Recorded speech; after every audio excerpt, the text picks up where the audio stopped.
que viene de las autoridades para que aquellos que aún no tengan registrado su correo electrónico de Gmail lo hagan cuanto antes, porque hay un plazo máximo hasta el jueves 4 de agosto, hasta las 23:59 horas para que lo puedan hacer.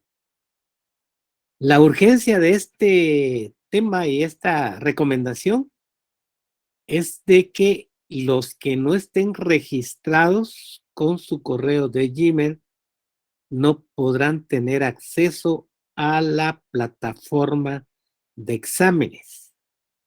Así que, por favor, tomar nota si hay alguno de ustedes que están en la clase el día de hoy, o si saben de alguien, no necesariamente de este curso, sino de cualquier otro, que aún no se ha registrado con su correo de Gmail, que lo haga cuanto antes, si no, no podrá ingresar a plataforma de exámenes.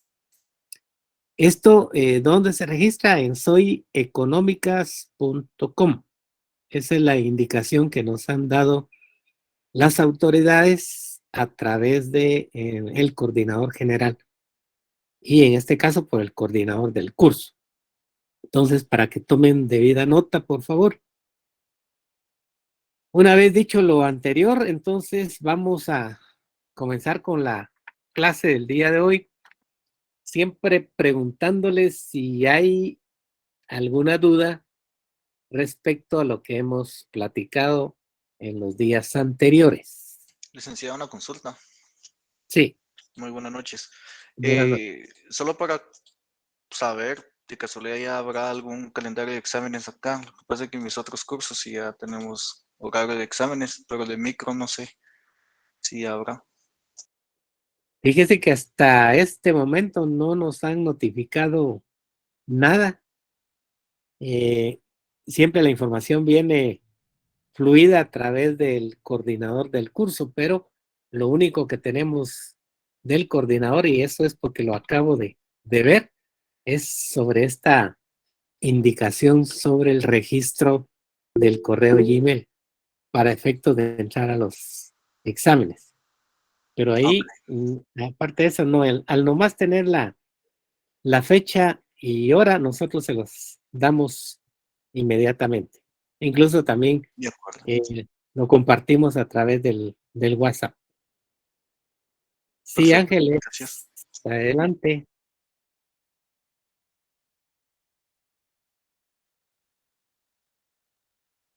Uy, ya me lo puso difícil. Creo que es hasta las 143, si no estoy mal. Solo si me permiten un minuto, lo voy a tratar de verificar para que, por si hay más interesados en la nota, ¿verdad? Entonces, mejor salimos de eso. Ahorita les comento. Con relación a ese tema, licenciado, así como yo no tengo ese libro con todas las Sí. explicaciones que usted está dando y con todo lo que usted está presentando, eso sería una muy buena base para poder responder el examen, o realmente es de suma importancia y urgencia tener el libro. Pues fíjese que lo que pasa es que nosotros acá tratamos de hacer un micro resumen realmente del libro, pero si usted quiere ampliar, entrar más a fondo, pues sí sería bueno que lo tuviera. Que Pero como no estoy en la capital, vivo muy lejos, entonces no sabría dónde conseguir un libro. Como no hay digitalmente, al menos si usted tendría material de apoyo con relación al curso de Microeconomía 1, se le agradecería mucho si lo podría compartir, aparte de las diapositivas. sí, vamos a poner unos ejemplos, vamos a poner también solo que nos confirmen la fecha del examen y ya hasta dónde nos va a llegar los temas, que yo creo que no van a cambiar con respecto a años anteriores, pero sí, vamos a enviar exámenes, no exámenes, sino van a ser problemas propuestos y resueltos, además de algunas Tenemos material de apoyo como cuestionarios, etcétera, para que ustedes tengan más o menos idea de cómo entrarle a cada uno de los temas. Vamos a ver aquí.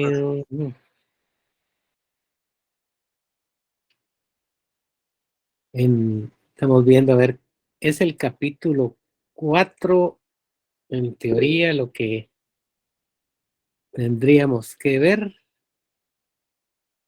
Realmente parece mucho, pero realmente es poco, ¿ah? No, no se asusten. A ver, vamos a ver. Para ver la página exacta.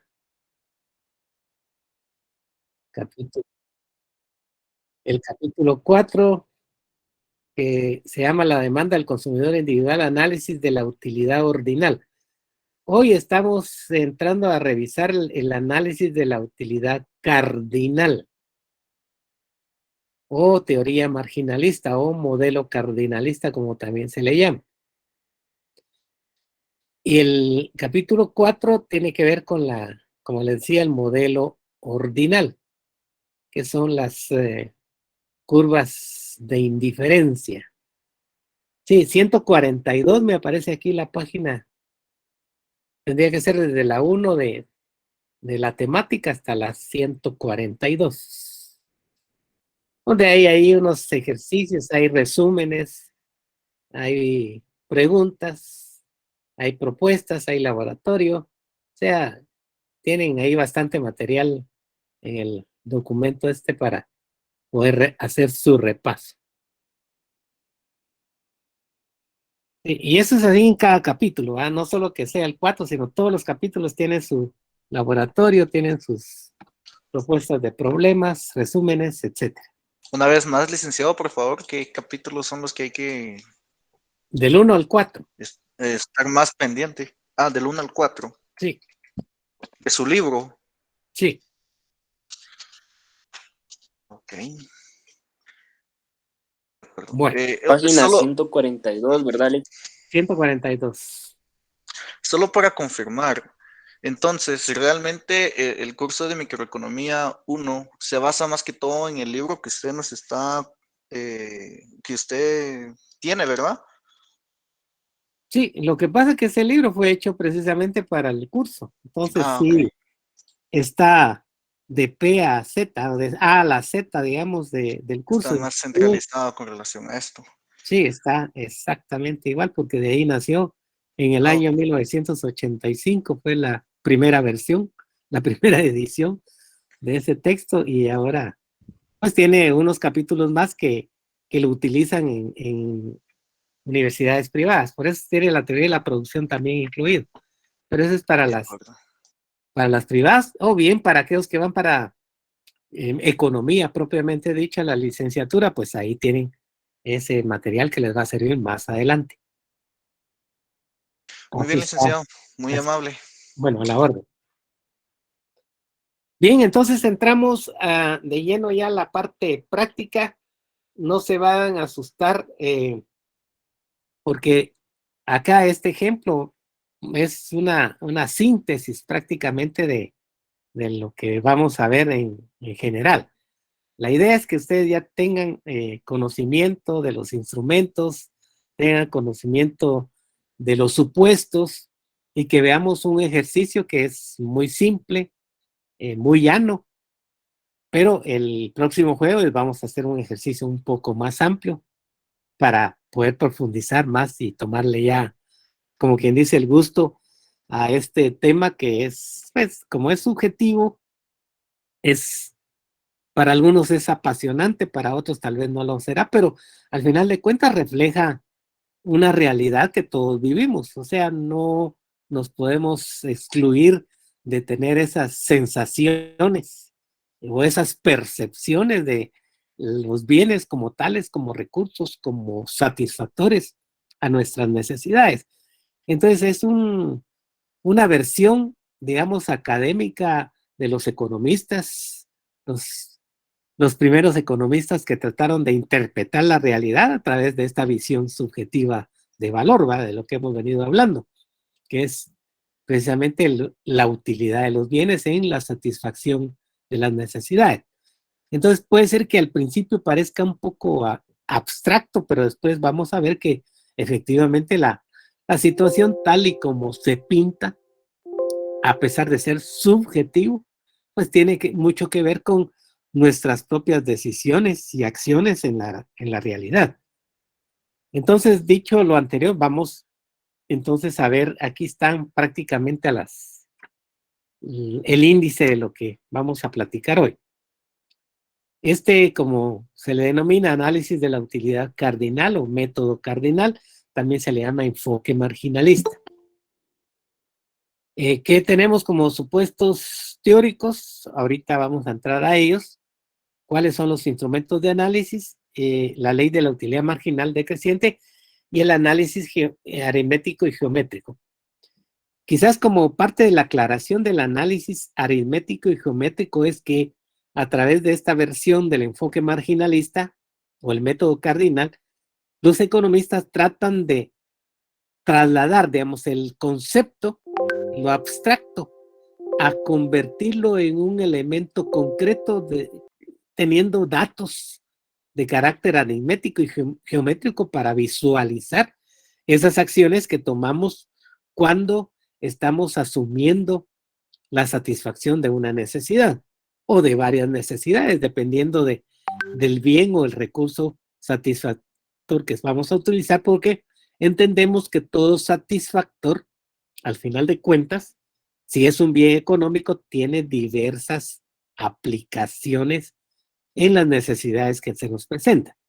Entonces, quizás el aporte más significativo de estos economistas cuando plantearon este modelo es que no solo está la parte teórica de la interpretación del qué hacer del individuo frente a sus necesidades, sino además lo llevan a extremos de convertirlo en una visión de carácter más concreta a través de la aritmética y a través de la geométrica o geometría. Entonces, también eso es una recomendación para que ustedes tengan a la mano, preferiblemente un cuaderno cuadrícula, de esos que ya vienen con cuadrícula, o bien hojas milimetradas, o si no, pues un cuaderno donde puedan hacer su cuadrícula para ir llevando la secuencia de lo que vamos a mostrar acá. Entonces, esa es como una recomendación de carácter general para que ustedes la consideren y la tomen para la práctica. Bueno, entonces vamos a ver los supuestos. Todo modelo matemático, en este caso todo modelo económico, presenta usualmente determinados supuestos.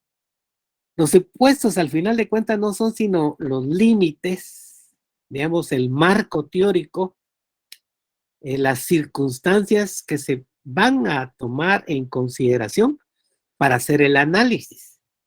Y entonces, en todos los modelos económicos, precisamente por la economía ser la ciencia que es, lo que supone es que el individuo, o sea, las personas, actúan racionalmente, permanentemente.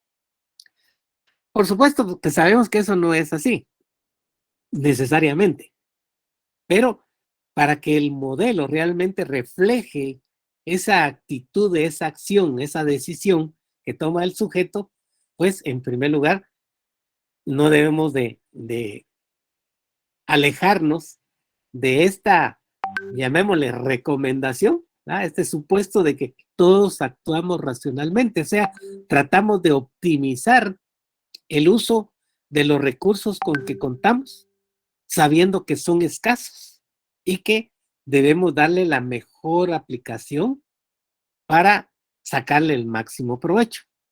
Eso es, en todos los modelos económicos siempre se plantea el actuar racional del individuo, sea cuando estemos viendo el tema de la demanda o estemos viendo el tema de la oferta también. Asumimos que el empresario asume decisiones, pero precisamente con esas características de el actuar racional, tratando de minimizar el uso de los recursos. En todo caso, si estamos hablando de la oferta, minimizar los costos para maximizar los beneficios. De igual manera, en la demanda, minimizar el uso de los recursos disponibles para maximizar la satisfacción que puedan alcanzar a través de ellos. Bueno, ese es el primer supuesto. Luego, la cuantificación hipotética de la utilidad cardinalmente. Esto lo que quiere decir es que cada individuo en lo particular asume una valorización de la utilidad que tiene el bien frente a sus propias necesidades, y que esa valorización la puede expresar en términos cuantitativos de manera aritmética. O sea, utiliza valores que van desde 0 a n y de 0 a menos n. O sea, tanto en la regla numérica, ¿va? De los números, en este caso son los números naturales, creo que le llaman en matemática, que puede asumir cualquier valor para identificar la utilidad o el valor de uso que tiene el bien según sus propias necesidades. Esto quiere decir que cada individuo es independientemente de otro. Otro puede valorar ante las mismas circunstancias de diferente modo el valor que le asigna al recurso según sus propias necesidades. Por eso es subjetivo. Luego, la determinación del stock o cuantía del bien, o sea, en la provisión, se considera fija e inalterable, al menos momentáneamente. O sea, si yo cuento con un salario, ya sé que a fin de mes voy a tener determinada cantidad de dinero, pero no voy a tener más que lo que usualmente me están pagando por mis servicios en la empresa para la cual trabajo. Entonces, hay una cantidad fija. Es el supuesto, por supuesto, insisto, una cantidad fija con la que se cuenta para un periodo determinado de consumo, que eso es lo que nos dice el supuesto 4. Si yo estoy evaluando, estoy analizando qué es lo que voy a hacer con esa cantidad de dinero con que cuento, que es lo que me va a servir como recurso para satisfacer mis necesidades, pues ya sé que el periodo exacto es un mes. El mes siguiente será otra cosa. El mes siguiente yo podré tener la misma cantidad o podré tener menos o podré tener más, y mis necesidades podrán ser las mismas o no necesariamente las mismas. Pero también lo podemos plantear como yo tengo un pan de esos grandes que le llaman tortas, que yo la puedo dividir en porciones. El pan, la torta como tal, es mi provisión para un determinado periodo de consumo, digamos que para consumirlo en una semana. Entonces yo tengo que evaluar cómo aprovechar de mejor manera ese pan para satisfacer las necesidades que se me presenten y que pueda realmente yo vincular al pan que tengo disponible. Pero determino que es un periodo determinado de consumo, una semana, o un día, o una hora, o un minuto inclusive, y una cantidad específica de bien disponible para ese periodo. Lick, Pero la disculpe, homogeneidad, ¿sí? perdón, disculpe, ¿puede explicar nuevamente el punto 3? Es que no me quedó claro. Que el stock o cuantía, o sea, el inventario, la cantidad disponible, en otras palabras, del recurso es única. O sea, si yo tengo un pan, es un pan. No puedo pensar que va a ser más de un pan para un periodo determinado de consumo. O sea, no, este ejercicio, este supuesto me dice, bueno, lo que tiene para efectos de satisfacer sus necesidades de este día o de esta semana o de este mes es esta cantidad ya sea que lo veamos como dinero, ya sea que lo veamos como un bien específico, como el ejemplo que estaba poniendo de un pan, o puede ser agua, puede ser fruta, puede ser verdura, puede ser transporte, cualquiera. Lo único es que tenemos fija la cantidad. O sea, no podemos aumentar la cantidad para el análisis. Por supuesto, en la vida real, nosotros sabemos que podemos hacer algún cambio, pues, de un día para otro. Pero para el análisis, para que efectivamente comprendamos esa toma de decisiones sobre los recursos con que contamos en un determinado momento, asumimos que la cantidad disponible está fija y no la podemos cambiar por nada hasta el siguiente periodo, que ese siguiente periodo puede ser una hora después, o un día después, o una semana después, o un mes después. Depende del periodo de análisis. Por eso, esto lo fija, lo defina el propio sujeto. Entonces, cuando hablamos de stock o cuantía, se refiere al inventario, a la disponibilidad, la cantidad que se tiene del bien para satisfacer necesidades. Y cuando digo cantidad que se tiene bien, no quiere decir necesariamente que sea dinero. Esa cantidad de bien pueden ser los bienes, ¿verdad? Cualesquiera que sea su género o especie. Puede ser alimento, puede ser bebida, puede ser comunicación, puede ser educación, puede ser transporte o lo que sea. Y en cuanto a la homogeneidad del bien en calidad y cantidad, quiere decir que ese bien esa provisión de bien que yo puedo dividir en partes, o sea, en porciones o en unidades para poderlo utilizar, cada una de esas partes mantiene y contiene la misma cantidad y la misma calidad para satisfacer las necesidades o la necesidad que se le presenta al sujeto. O sea, por lo tanto, cada unidad en que yo divido el bien es apto para satisfacer cualquiera de las necesidades específicas y concretas que se le presentan al sujeto, pero que tienen que ver con la calidad y cantidad.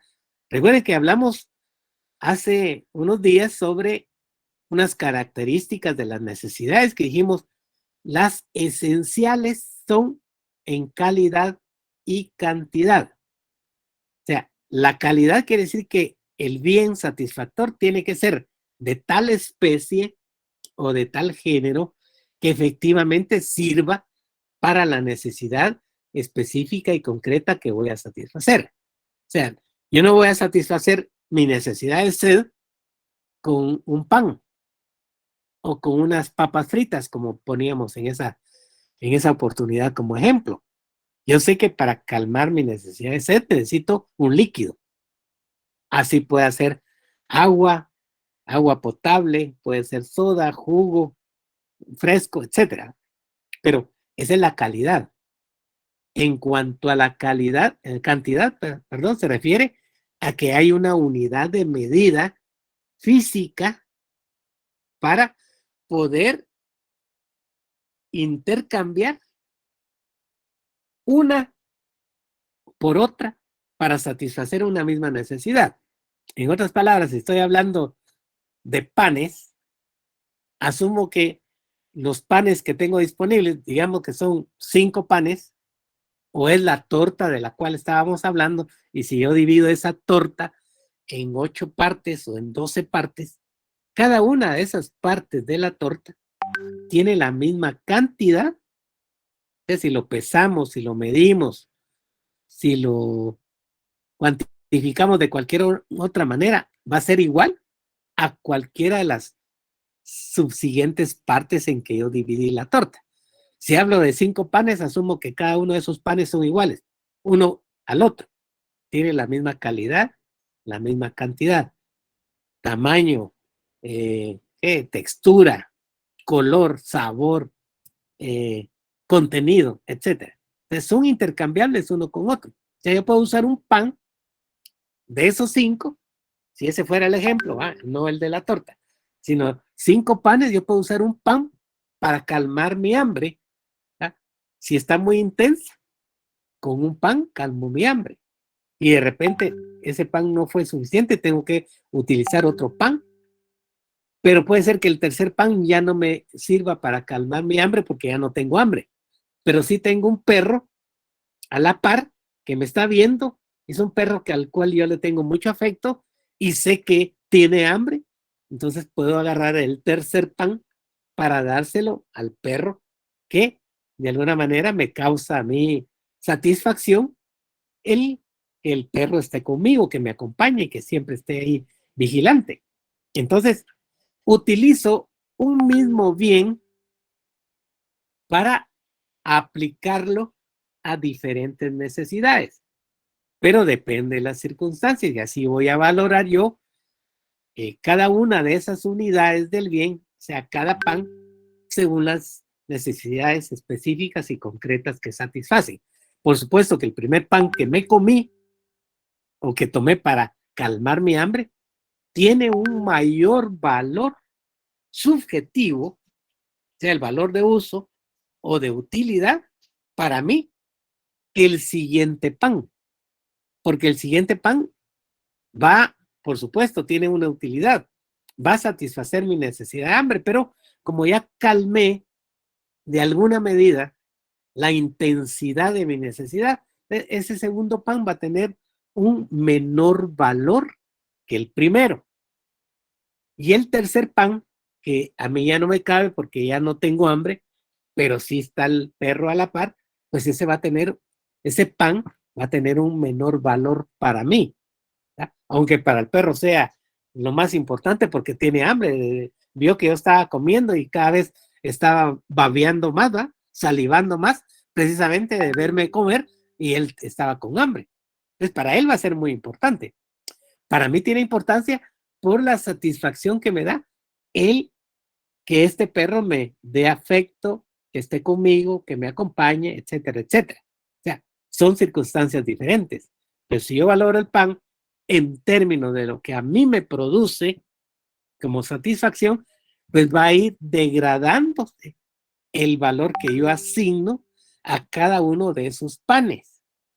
Sin embargo, como ya dije que hay homogeneidad del bien en calidad y cantidad, yo puedo tomar, si los pongo en línea recta, puedo tomar el primer pan o tomo el último pan para calmar mi necesidad de hambre. O sea, cualquiera de los 5 panes me puede calmar la necesidad de hambre, que es la que yo estoy valorando con mayor intensidad, independientemente que sea el primer pan, el segundo pan, el tercer pan, el cuarto pan o el quinto pan, porque todos son iguales. Pero en términos de la satisfacción de mi necesidad, sí va a tener un valor diferente, un valor de uso diferente. Eso es lo que vamos a tratar de identificar aquí a través del modelo. Los economistas de esta teoría también nos dicen que existen instrumentos para poder valorar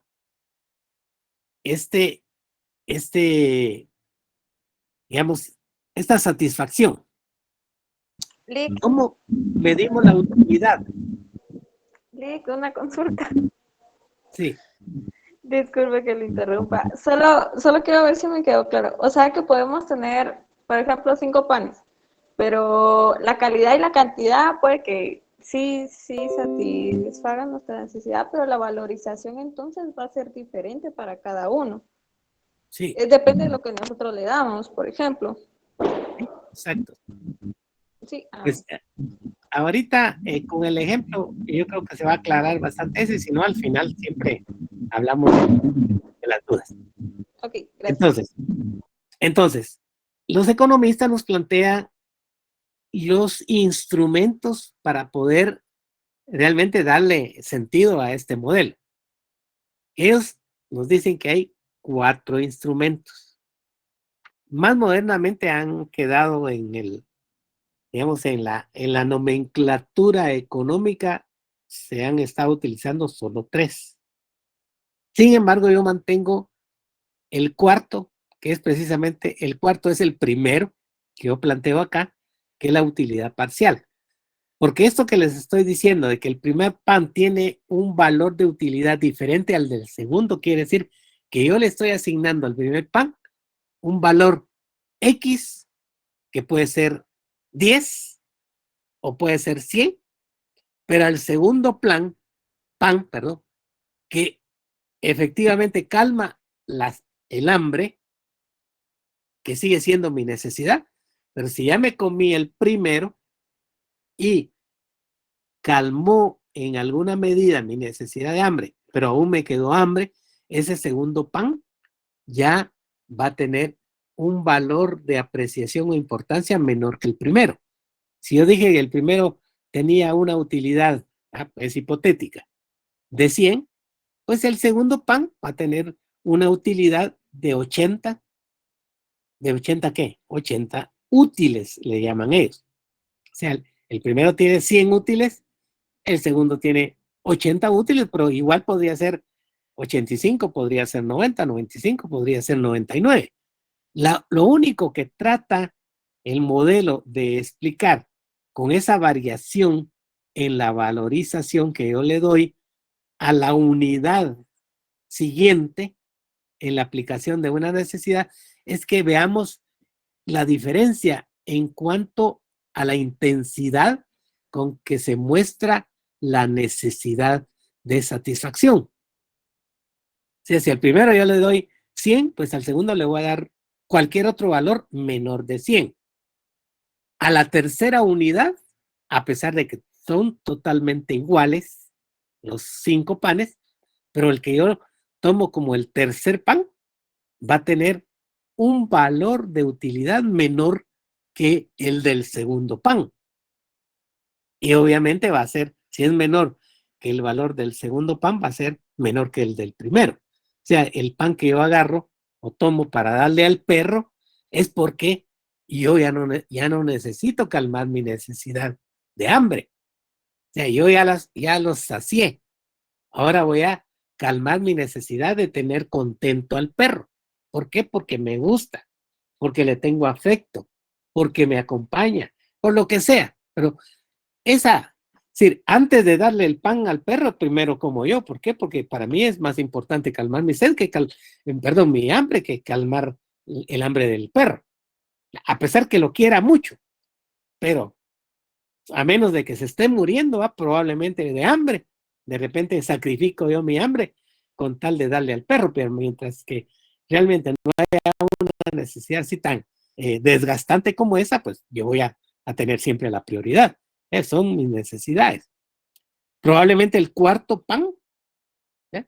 Si ya el tercero tenía un menor valor para mi hambre, el cuarto pan, pues de repente se lo doy a ese perro, se lo doy a otro perro porque ya el perro calmó su hambre también o yo creo que calmó su hambre y que ya no necesita ese pan y se lo puedo dar a otro perro que ande en la calle.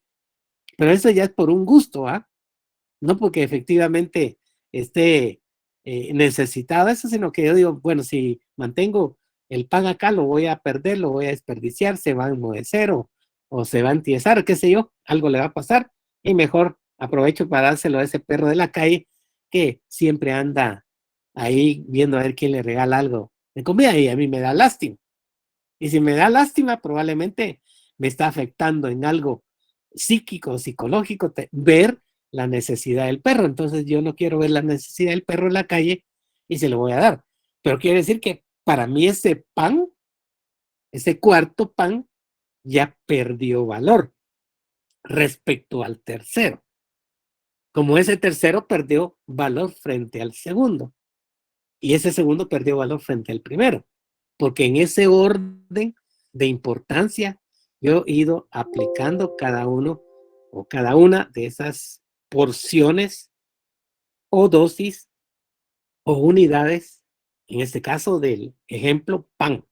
Entonces, a eso se le denomina la utilidad parcial, o sea, la asignación de un valor de carácter aritmético, o sea, cardinal, por la satisfacción específica y concreta que satisface.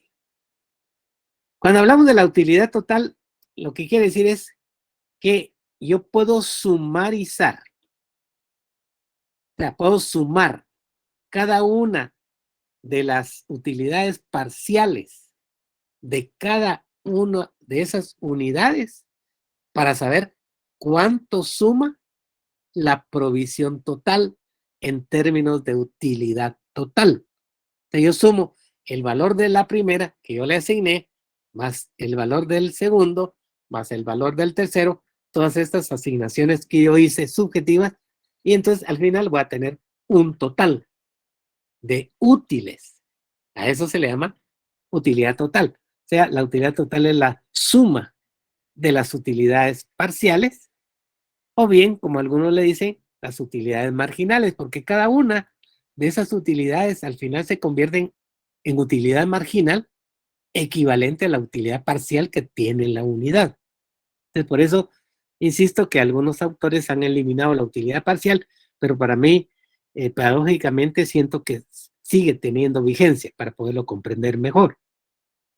Y el valor total quiere decir que se refleja en el producto de multiplicar el valor de la utilidad marginal. O sea, la marginal es la de la última dosis, la última unidad, la última porción, por el número de unidades en que está dividida la provisión total. O sea, si yo tengo 5 panes y al último pan, según la necesidad que voy a satisfacer con el último, yo le asigné un valor de 40 útiles. Quiere decir que para saber cuál es su valor total de toda la provisión, multiplico las 5 unidades, o sea, los 5 panes, por 40 útiles, que es el valor de utilidad de la última dosis, la que representa y satisface la menos importante de las necesidades de que es capaz de satisfacer esa provisión de bien. Entonces, estos 4 instrumentos, como les digo, probablemente ahorita lo están sintiendo un poco abstracto, pero ya con el ejemplo creo que se va a ir aclarando mucho más. Entonces vamos a entrar a un ejercicio, un ejemplo. Veamos aquí, este es un sencillo y luego vamos a ver un poquito más largo, más completo, pero para que vayamos entrando y tomando conciencia de qué es lo que nos quieren trasladar los economistas de esta corriente. En este ejemplo, lo que tenemos es una provisión total de agua equivalente a 4 vasos, o sea, es 1 litro. La provisión son 4 vasos, es 1 litro. El litro dividido en 4 vasos, o sea, en 4 unidades, en 4 porciones. Como cuando les hablé de la torta. La torta yo la divido en 12 pedazos. Entonces, la provisión es una torta, pero las unidades que conforman esa torta son 12.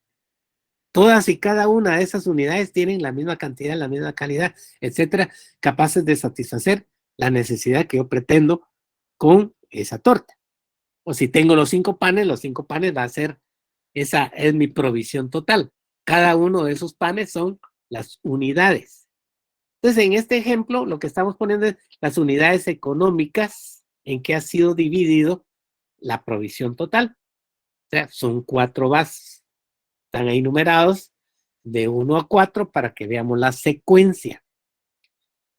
Cada uno de estos vasos tiene la misma cantidad, la misma calidad. Quiere decir que hasta la última gota son iguales, la misma cantidad, el mismo color, el mismo sabor, la misma textura, el mismo pH, la misma acidez, etcétera, etcétera.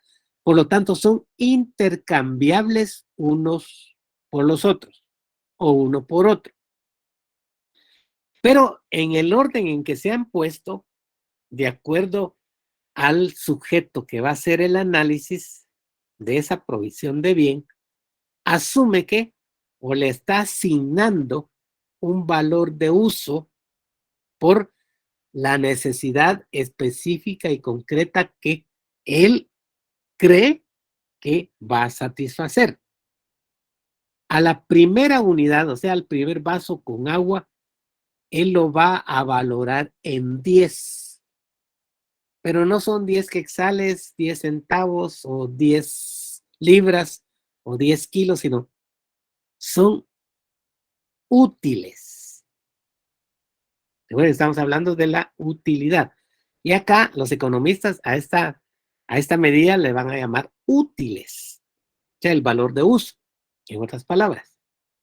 Pero eso es subjetivo, insisto, así como él le está asignando 10, le pudo haber asignado 100 o 1000 o 1,000,000, pero depende, al final de cuentas, de las circunstancias. Recuerden que la otra característica de las necesidades es la de carácter circunstancial, ocasional o casuística, que se llama intensidad. Y la intensidad de la necesidad es la que define, al final de cuentas, que el individuo le aplique un valor de uso al bien disponible para satisfacer su necesidad. Entonces, él cree que por la necesidad ser, siendo esta la más importante dentro de las probables necesidades que puede satisfacer con ese vaso con agua, pues él le va a asignar el mayor valor según su grado de apreciación o importancia. Él va a decir, para mí es 10 y más de 10 no hay nada. 10 es el top. Insisto, le pudo haber dado 100 o 1000 o 80 o 5000, no importa, pero él dice 10, ¿para qué me voy a hacer bola? 10 es la unidad de medida para este vaso. 10 útiles. Ese va a servir para calmar mi necesidad de sed.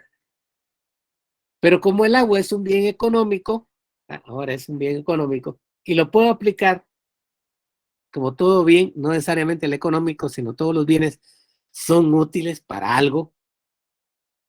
Al segundo vaso con agua, yo lo voy a utilizar para cocer alimentos, o sea, para poder satisfacer mi necesidad de hambre, cociendo, pues, lo que tengo ahí, pero que necesita agua para poderlos cocer bien.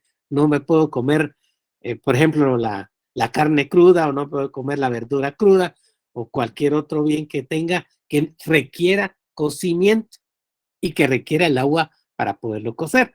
Entonces dice, bueno, con este segundo vaso con agua, pues voy a diversificar mi consumo y no solo voy a beber, sino que voy a tener otro alimento para poder sobrevivir. Y entonces, ¿qué valor le voy a asignar a este segundo vaso con agua? Es menos importante que el primero, porque el primero, al final de cuentas, mi vida depende del agua. Y ante estas circunstancias que solo tengo 4 vasos disponibles para este periodo de consumo, que podría ser un día, o podría ser más, o podría ser menos, eso no importa, pero es un periodo de consumo, entonces voy a asignarle un valor de 7, que es menos que el primero, pero va a ser más que el tercero. Como se ve acá, el tercero es para higiene. Bueno, después de que yo utilice el agua para cocer alimentos, el otro vaso que me queda pues va a servir para lavarme las manos, ¿va? Lavarme la boca, etcétera, para poder estar con la higiene requerida para poder ingerir mis alimentos.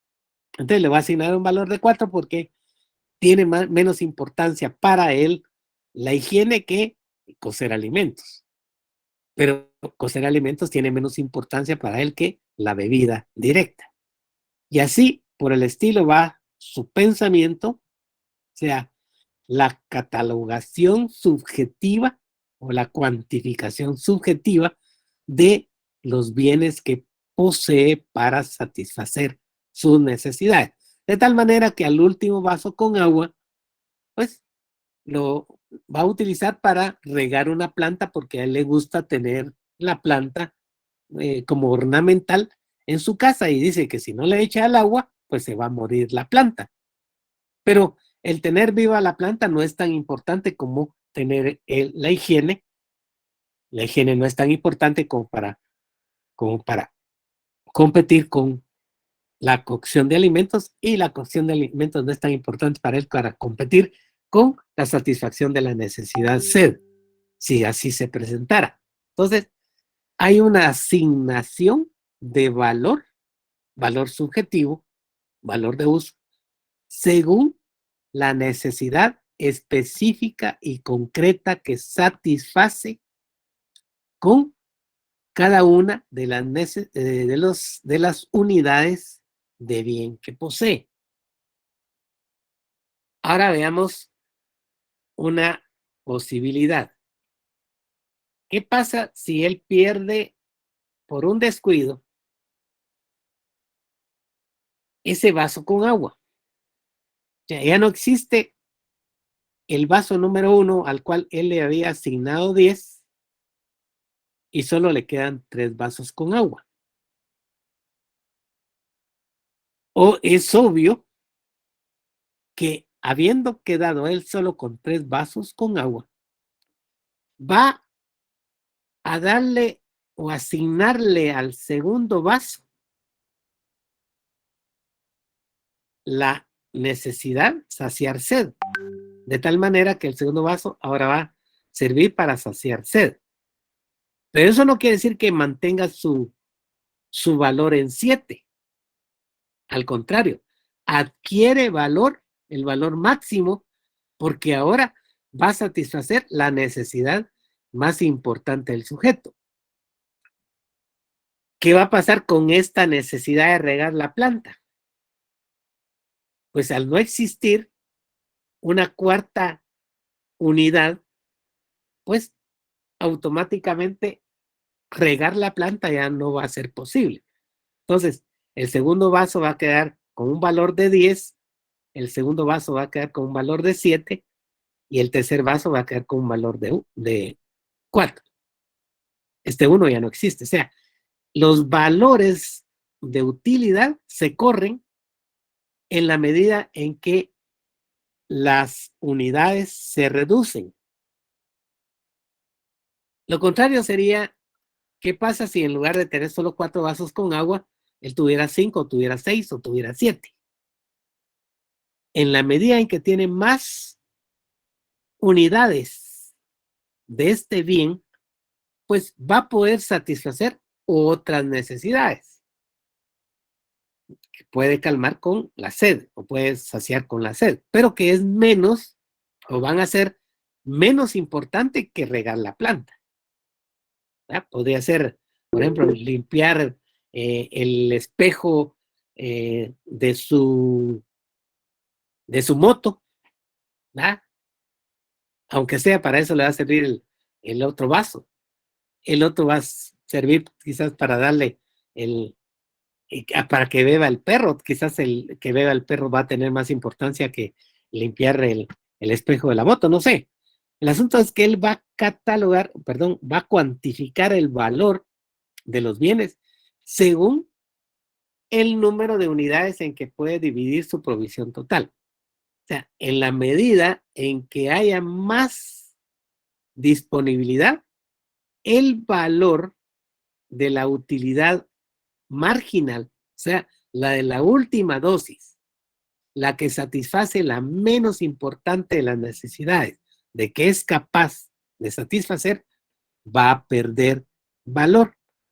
Y a eso es a lo que se le llama ley de la utilidad marginal decreciente.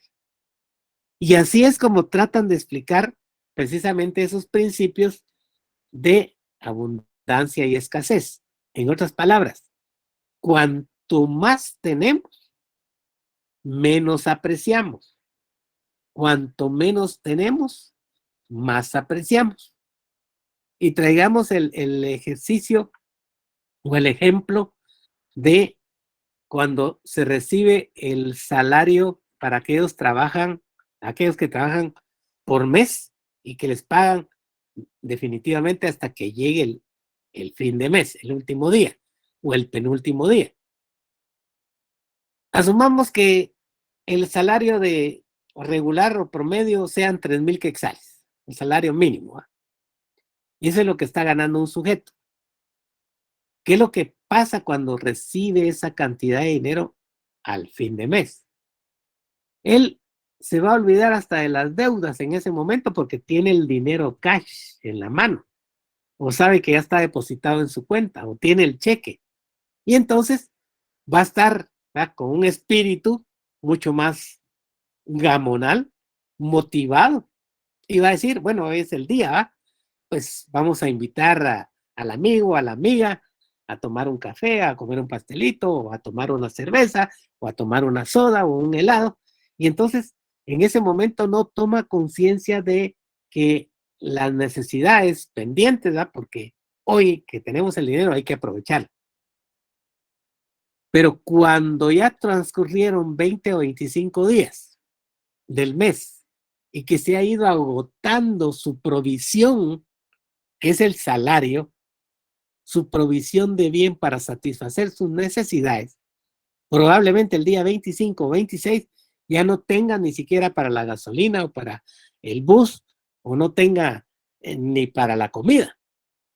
En ese momento en que la escasez se manifiesta del bien, es cuanto más va a apreciar el valor del dinero, porque ahora que no lo cuenta, se va a dar cuenta, vale la redundancia, de que el dinero sí tiene un valor para adquirir otros bienes y servicios que satisface sus necesidades diarias, pero que el día que lo tiene completo, no toma conciencia de él, sino hasta el momento en que ya casi que no le queda ni siquiera para poderse transportar. Eso es lo que usualmente sucede también con el aire. Veamos, el aire pues tiene el oxígeno que todos necesitamos para poder sobrevivir. Mientras esté en abundancia, no ponemos la menor atención, ni le asignamos ningún valor, porque no nos preocupa, ni siquiera pensamos en eso. No tenemos conciencia de el valor que tiene el aire, el oxígeno para poder subsistir.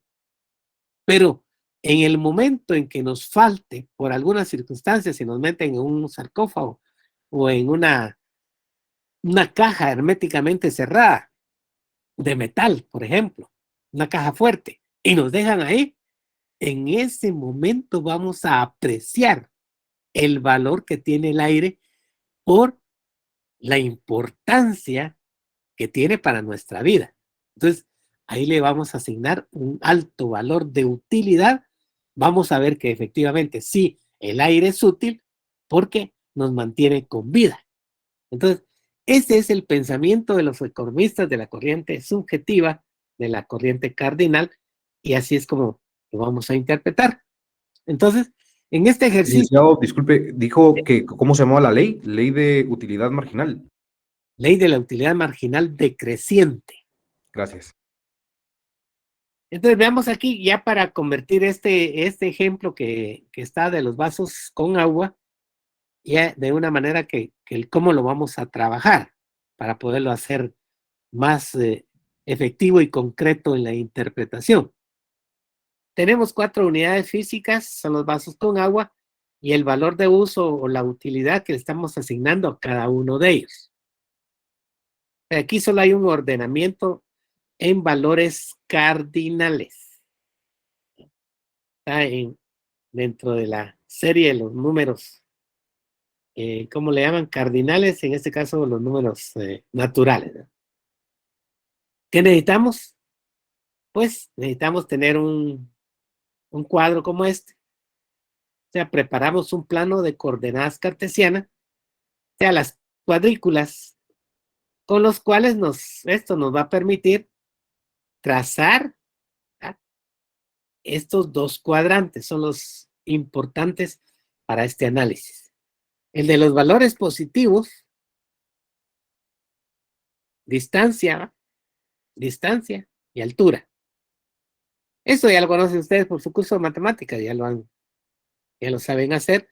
El eje de ordenadas es la Y, la vertical, y el eje de abscisas es la X, o sea, la horizontal. ¿Qué es lo que estamos haciendo acá? En este plano lo que queremos tener a la vista son valores, o sea, vamos a asignar valor por cada una de las casillas, o por cada 2 casillas, o por 3 casillas. Eso ya depende de la escala que quieran utilizar ustedes, para tener aquí unidades de medida en términos de unidades económicas. En este caso serían los vasos con agua, y aquí unidades de medida en términos de utilidad. En positivo, todos los valores aquí. En negativo de utilidad, los valores aquí. Aunque las unidades siempre serían estas, ¿verdad? 1, 2, 5, 10, 15 o 20 unidades, no importa. Las utilidades sí son importantes. Los valores sobre el eje de las abscisas son positivas, y bajo el eje de las abscisas son negativas.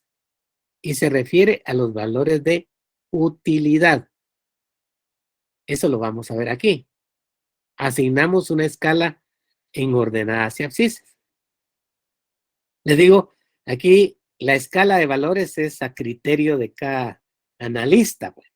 Entonces, ustedes pueden hacerlo de 1 en 1, o de 2 en 2, de 3 en 3, como sea.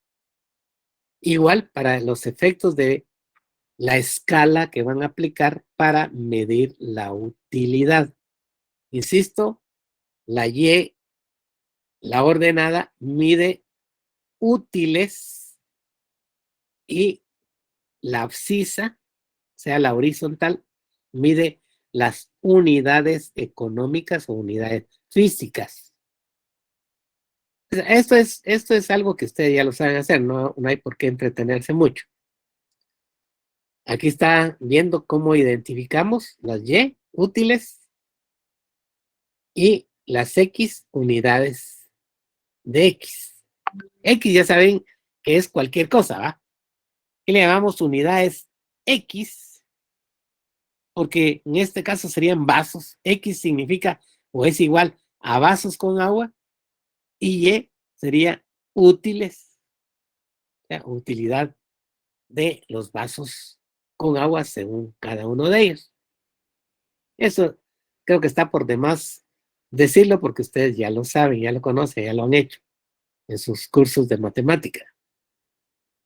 Bueno, aquí viene lo importante, ya referido más específicamente al tema, problema que estamos planteando. Aquí separamos la unidad 1 de la unidad 2, de la unidad 3, de la unidad 4, un pequeño espacio. E inclusive agregamos un 0, si se dan cuenta acá. Este 0, ¿qué es lo que significa?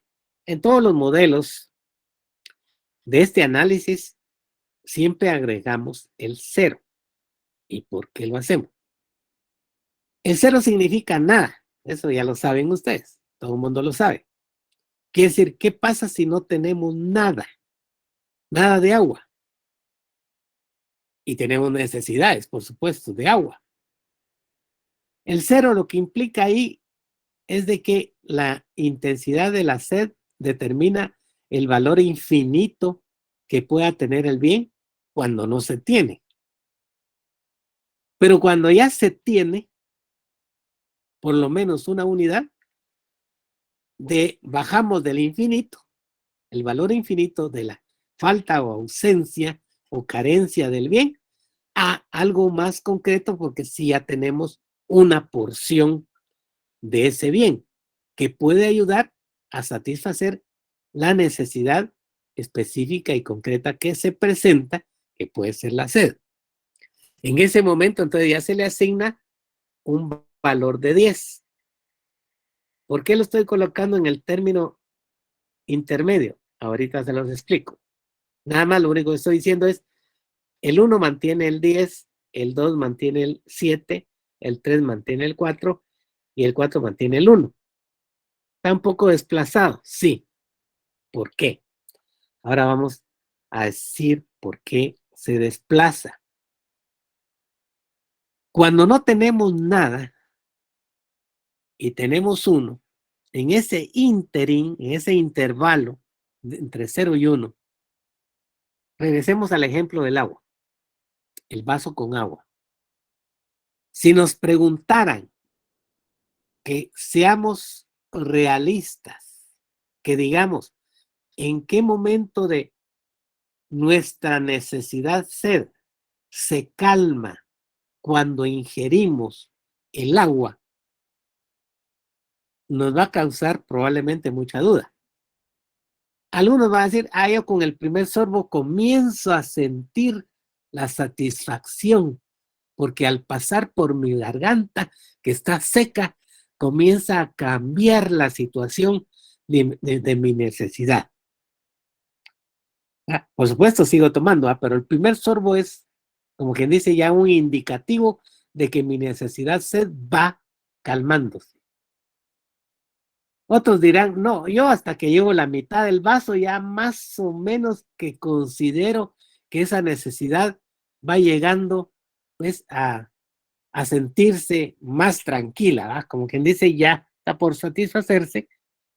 Y otros más dirán, no, yo hasta que tengo los 3/4 de vaso ingerido, ya puedo decir que ya bajó la intensidad de mi sed.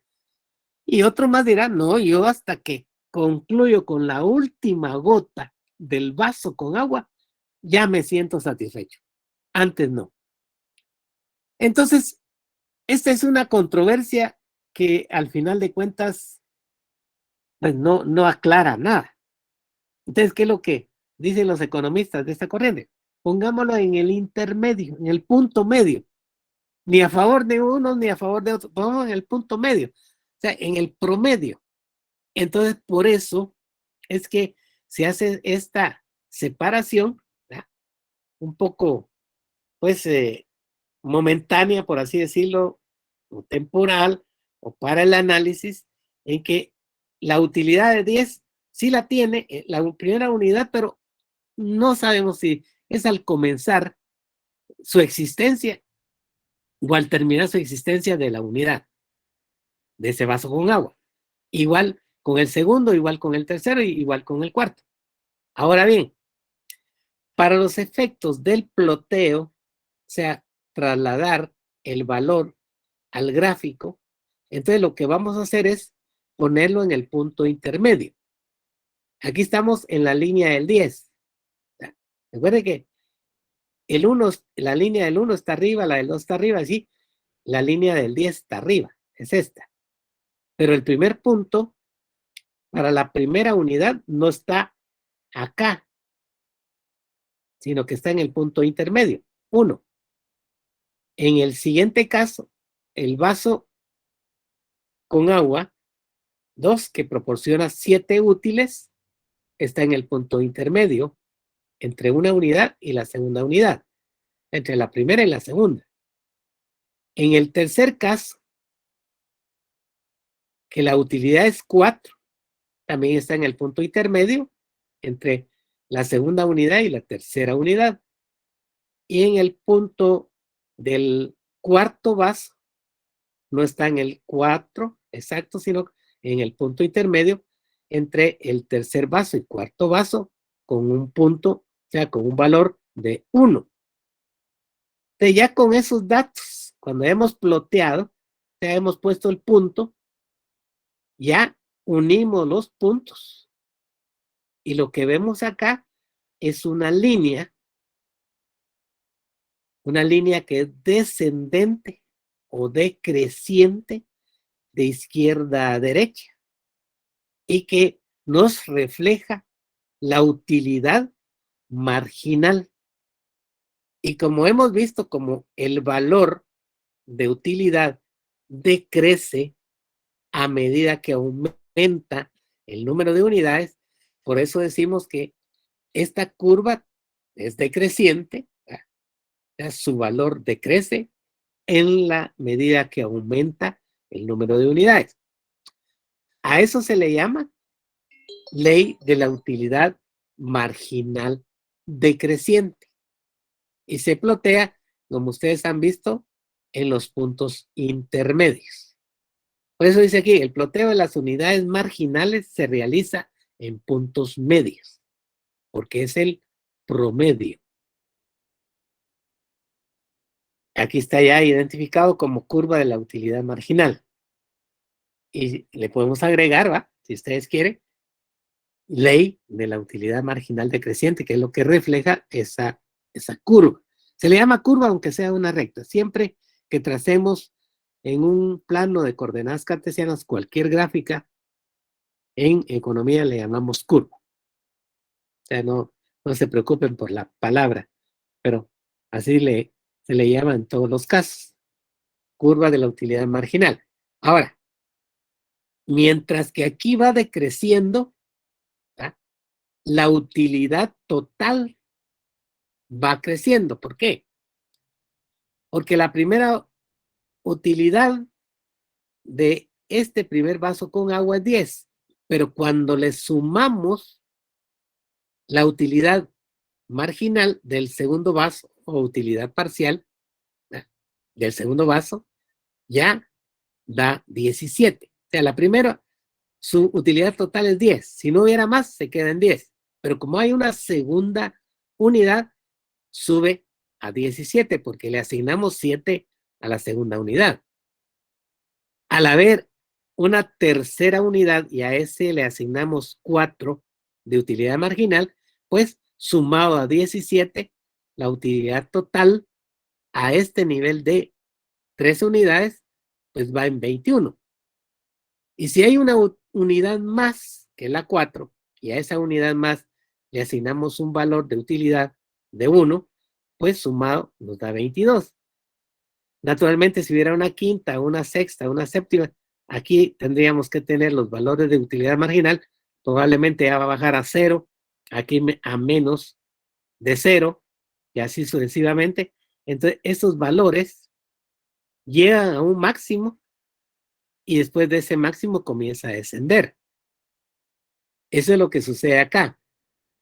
El valor máximo de la utilidad marginal, ¿tá?, es 10, pero que equivale a la utilidad total de esa única unidad. Pero al haber una unidad adicional, la segunda unidad suma 7. Por eso llega al punto 17. Al haber una tercera unidad que vale en términos de útiles 4, a 17 se le suman 4, entonces llega a 21. Y si hay una cuarta unidad, que a esa cuarta unidad se le asignó 1 como utilidad, pues llegará a 22. Esta es la curva de la utilidad total. Aquí se puede apreciar un poco mejor, ¿va?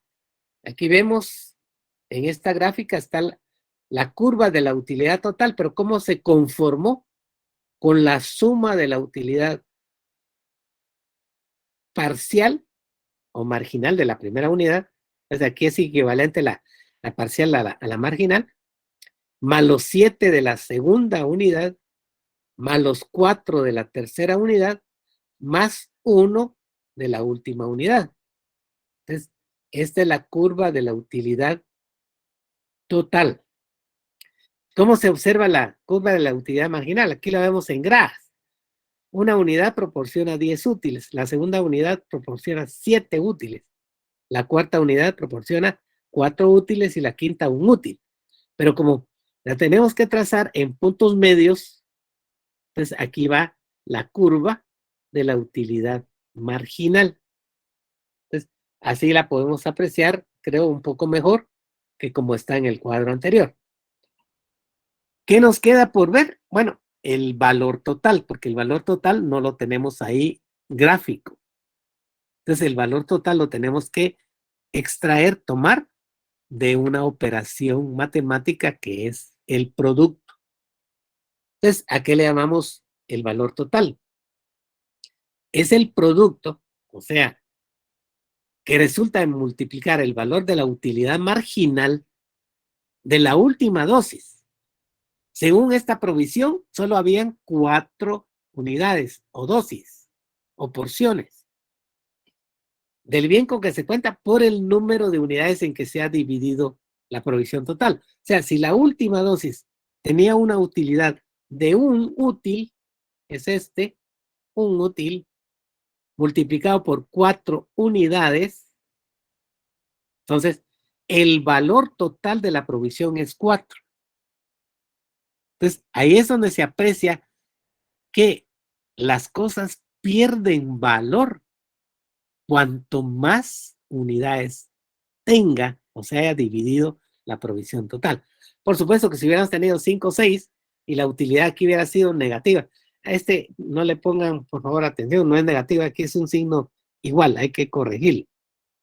Pero pueden haber valores negativos, por supuesto. Si el valor aquí fuera negativo, por 4 sería menos 4, quiere decir que haya perdido valor. Entonces, aquí hay que corregir esto, por favor. Este es positivo. 1 por 4 va a ser igual a 4. A eso se le llama valor total. La simbología que hemos venido utilizando para que ustedes la comprendan mejor, utilidad marginal, es suma, es el que se le asigna a la última dosis o porción del bien, la que se aplica a la satisfacción de la necesidad menos importante según las circunstancias. Recuerden que esto es circunstancial, ocasional. La utilidad total corresponde a la suma de todas y cada una de las unidades parciales, la UP, que fueron asignadas a las porciones en que se dividió la provisión.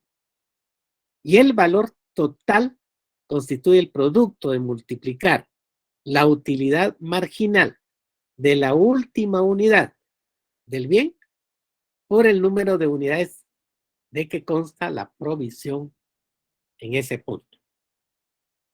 ¿Qué nos dice la ley de la utilidad marginal decreciente? Una provisión de bien pierde valor. Recuerden que estamos hablando del valor subjetivo, que llamamos utilidad, a medida que aumenta la aplicación de sucesivas unidades, dosis o porciones, como le quieran llamar, adicionales de un bien o servicio a la satisfacción de una misma necesidad u otras colaterales. Es decir, ¿qué pasaría si esos 4 vasos con agua el sujeto los utilizara uno tras otro para calmar su sed? Por muy intensa que ésta sea, muy probablemente, o sea, si es mucha la sed, en otras palabras, muy probablemente con el segundo o tercer vaso con agua, él va a quedar satisfecho. ¿Ya? Por supuesto, depende de cada organismo, ¿va? Pero yo no he visto, al menos dentro de mi experiencia, que haya alguien que se tome 1 litro de agua en un mismo momento. ¿Ya? Siempre ha sido espaciado dentro de la experiencia que tengo de vida. Nadie agarra y tuc, tuc, tuc, tuc, tuc, tuc, aunque sea sábado de glu, glu, glu, no se va de un solo litro, ¿va? Se va espaciado. Porque naturalmente si fuera de una misma necesidad, los subsiguientes vasos con agua prácticamente van a perder valor. Entonces, por eso de ahí la diversificación al uso de los recursos para obtener un mayor valor, o sea, para sustraer un valor de utilidad mayor que el que sucedería si se utiliza para una sola necesidad. Ahí hay otro principio, pero que ahora en el curso de microeconomía ya no cuenta, ya no está en el programa, que se llamaba el principio de equimarginalidad. Entonces, hace muchos años sí hablábamos de ese principio de equimarginalidad, lo que quiere decir es cómo evaluar las dosis, ¿verdad?, de bien, de tal manera que fueran equitativas para lo que se pudiera perder en el uso de una satisfacción, una unidad de bien, se utilizara en el uso de otra necesidad para compensarlo, para hacerlo equitativo, digamos, o equiparable, para que no se perdiera el valor de uso. Eso ya quedó nada más como, así que como una buena, un buen conocimiento de cultura general, pero ya al menos en el curso, pues no se le ha puesto realmente importancia a eso, pero sí está considerada por los economistas de esta corriente que así lo plantearon. Eso es más que todo para cultura general.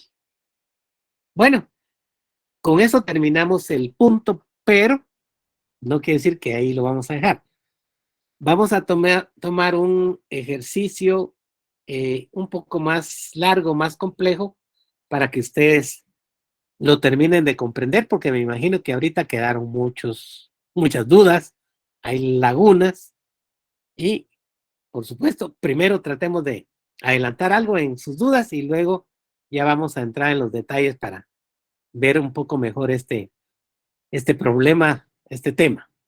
Así que, dudas, por favor.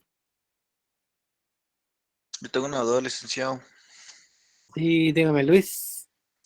En el ejemplo que usted estaba dando, en donde está el valor total, donde pone 1 por 4, que es ¿cómo se le dice?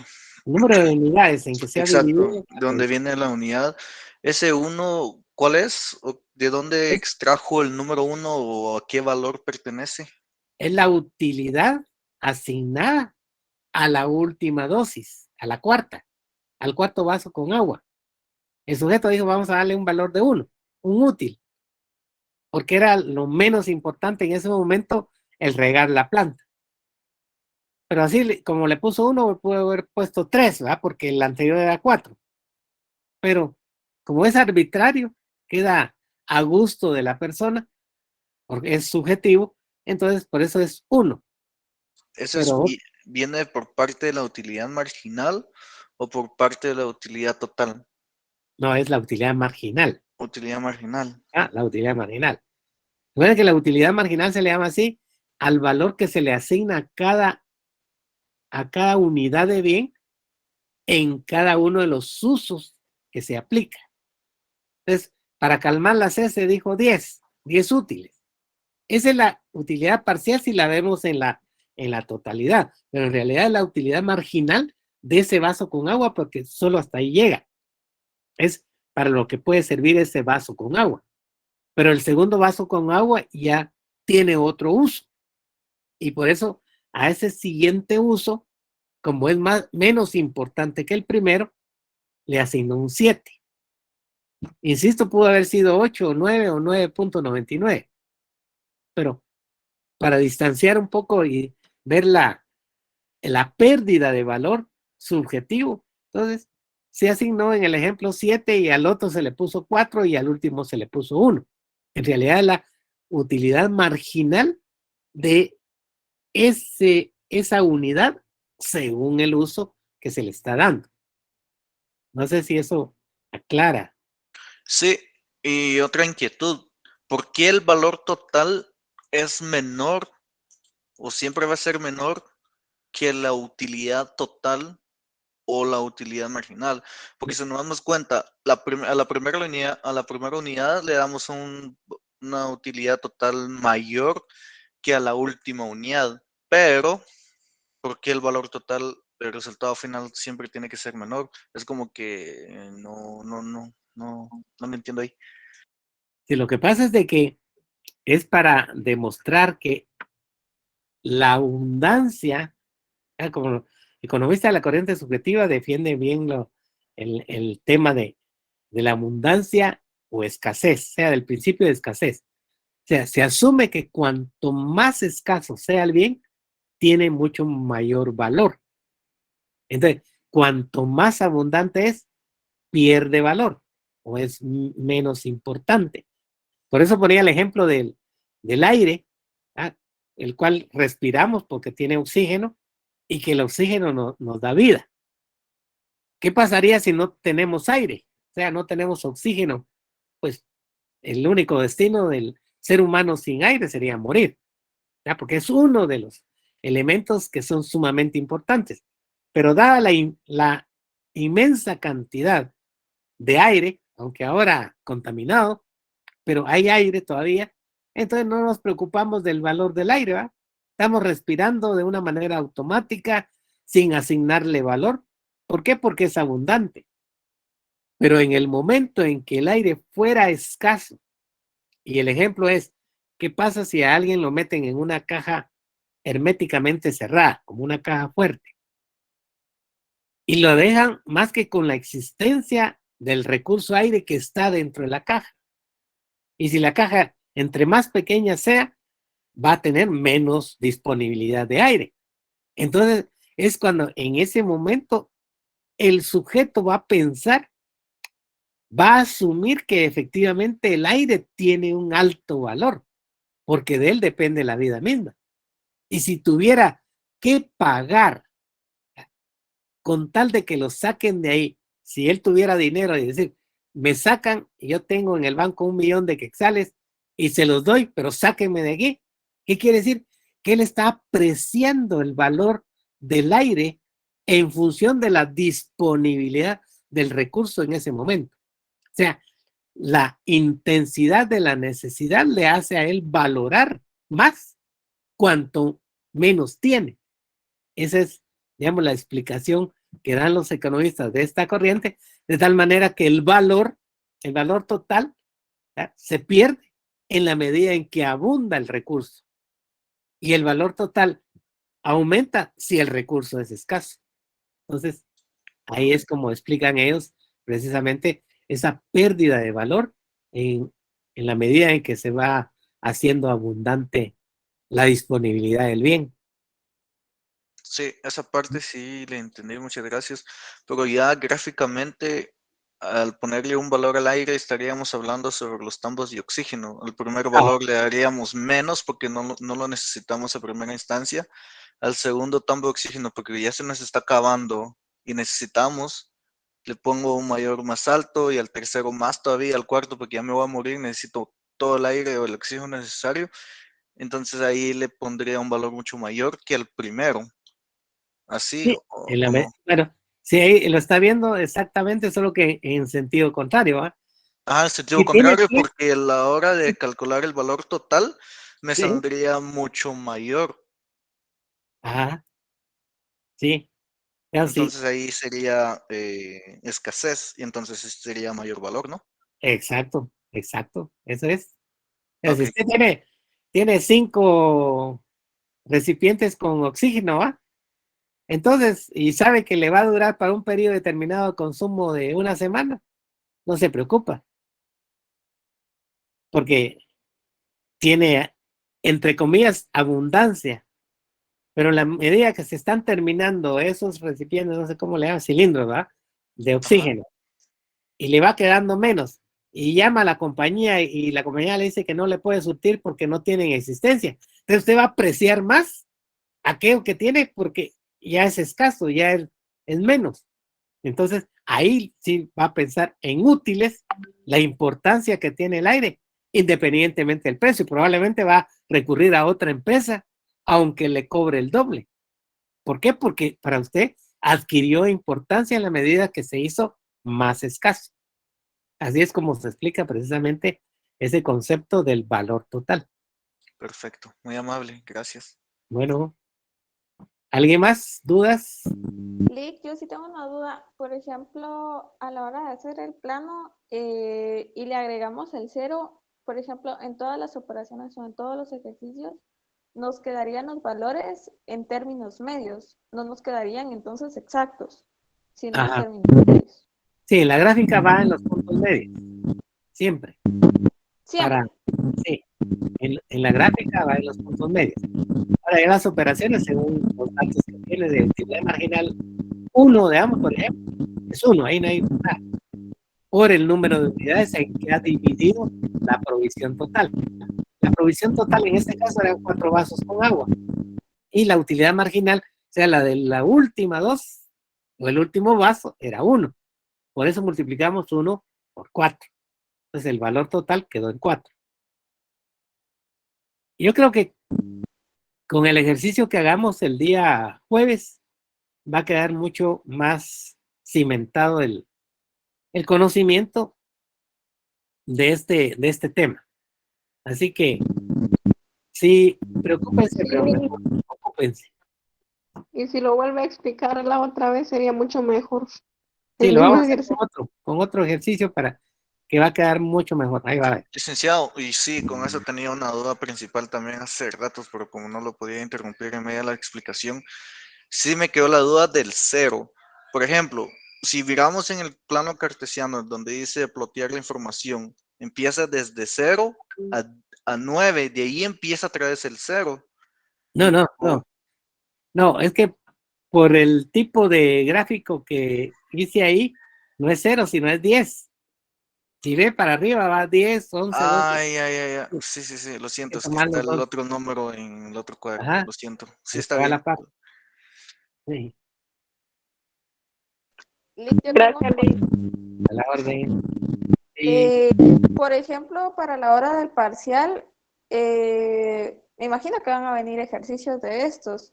¿De eso se va a subir documentos o cómo se va a trabajar? pues ahí ya depende del coordinador cómo lo va a plantear. Ustedes estén preparados. Pero sí, Sí, usualmente pero sí. se va a dar un repaso antes de esto. Pues vamos a ver si nos da tiempo. Todo depende del tiempo, que como no tenemos todavía fecha del examen, no lo hemos podido programar, pero sí, ya lo tenemos en el tintero, lo tenemos. A ver cómo. Ligue, el primer parcial no va a venir solo teoría, entonces van a venir ejercicios. No, siempre viene teoría y ejercicios. Toda la vida viene de los dos. Nada, no se asuste, Alex. Yo también ya me asusté porque no, o sea, sí le entendí poquito, o sea, no al 100, pero... Ya va a ver que el jueves van a salir de muchas dudas. Yo sé que hoy quedan dudas porque el ejercicio está de una manera planteada sintéticamente, o sea, en síntesis.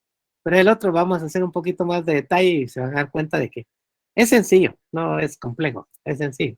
Este ejemplo que dio que siento que está un poquito sencillo a comparación, me imagino que va a venir en el examen un caso práctico mucho más complicado, donde nos va a hablar sobre qué pasará con la sociedad guatemalteca si tenemos cierta cantidad de millones de quetzales y no sé qué, no sé cuándo, o algo así, me imagino. Entonces sería bueno si nos pondría un ejemplo complicado, así le entendemos y resolvemos todas las dudas también.